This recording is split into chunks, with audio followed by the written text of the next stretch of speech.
Des panélistes nationaux et internationaux réunis à Saïdia dans le cadre du Forum international de la coopération et des partenariats locaux ont examiné les moyens de promouvoir la compétitivité et l'attractivité des collectivités territoriales susceptibles de relancer le développement socio-économique de ces entités. La question de l'attractivité s'y pose une meilleure planification et une meilleure articulation des différents instruments de planification de territoire, mais aussi mobiliser les ressources humaines et financières qui permettront de réaliser l'échantillon de cette attractivité. Alors pour l'oriental, il y a un ensemble d'efforts qui sont consentis par le Conseil de la région orientale en la matière.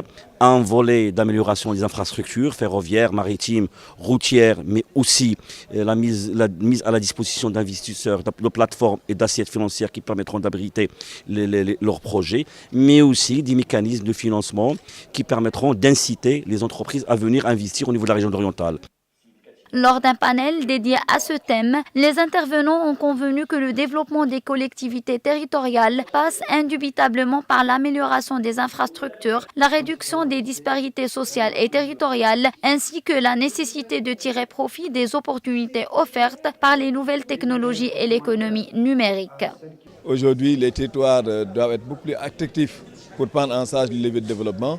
Et pour cette raison, nous avons conclu que nécessairement pour aller vers des territoires compétitifs, des territoires attractifs mais également viables, il faut envisager, mettre en place ce qu'on appelle des pôles de compétitivité, qu'on appelle clusters, qu'on en trouve également partout dans le monde. En France seulement, nous avons 56 pôles de compétition. Il faut aller également dans le sens d'avoir des instruments frappants. Le deuxième point, c'est qu'il faut aller vers le marketing territorial. C'est-à-dire développer le territoire à part de ses ressources, à part de ses potentialités. Cela, je crois, également extrêmement fondamental. Le troisième point, il faut nécessairement, au niveau politique, au niveau des législations, que l'État au niveau central puisse décentraliser en termes de compétences, mais également en termes de ressources financières. Initié par la région de l'Oriental et la région française Grand Est, ce forum, organisé par le soutien du ministère de l'Intérieur et le ministère français de l'Europe et des Affaires étrangères, vise à rechercher les meilleures formes de partenariat permettant d'accroître l'impact sur le développement local en mutualisant les moyens et les ressources disponibles.